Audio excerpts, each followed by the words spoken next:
It's Friday, March 4th, 2022. Welcome to a new Backcountry Snowpack Summary brought to you by North Shore Rescue. Last weekend was pretty wild. We got a substantial amount of snow, and as suspected, it really didn't bond very well to the old surface, which was faceted. And on Sunday, we had a widespread avalanche cycle where pretty much every steep slope released an avalanche. The next day on the Monday, the freezing level came up.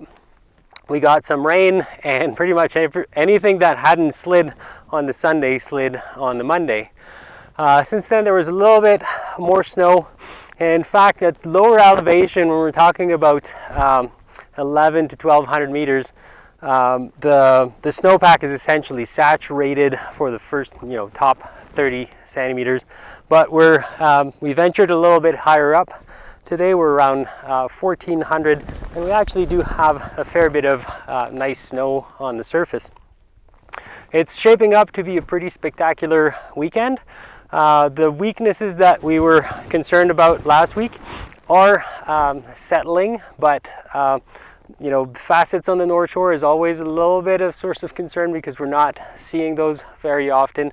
So if you want to know more about the snowpack and what it means for the weekend, stick around for the snowpack discussion.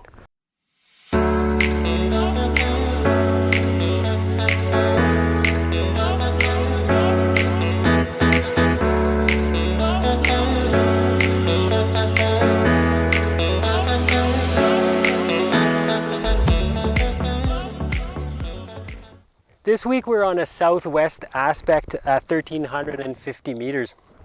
And the first thing that jumps out when you dig a profile is those crusts down here. These are the crusts that form at the end of January. So it's a little bit depressing to think that this is the snow that we actually received in an entire month. It's been pretty dry. Now, pretty much across the region, what you're going to find on the top 30 to 40 centimeters is really wet snow. So there's a little bit of stuff that fell over the last few days.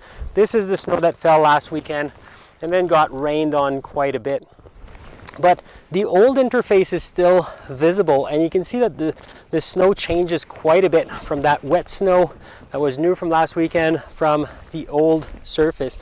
And the old surface is still quite a bit weaker than what we have on top. Now, if we look at it with a magnifier lens, you can't really recognize these as facets anymore. They're all rounded up. But we still have sort of a weak layer with a big wet slab sitting on top of it. Now, this weak layer has been through a lot, with the snow and then the rain that followed. So the likelihood of human triggering on that layer is maybe a little bit less likely. However, this weekend we get a lot of sun. So it's been through a lot, but it's going to go through a lot more. And I wouldn't be super quick in trusting that interface here, not really knowing how much the sun is going to affect this. On top of that, wet loose avalanches. This morning we were skiing even early on sort of solar aspect. Around 9 a.m. we're already getting some wet loose and some big pinwheels, and it was gouging pretty deep into that wet snow as well. So that's definitely something to keep in mind. Those wet loose avalanches in steep terrain, they're really difficult to get out of, and they certainly can get you in trouble. So for the weekend, still a little bit of extra caution. Time your exposure to the slope with solar radiation. Try to avoid being on slopes that have baked in the sun for multiple hours. And definitely still treat that old interface with a little bit of extra caution.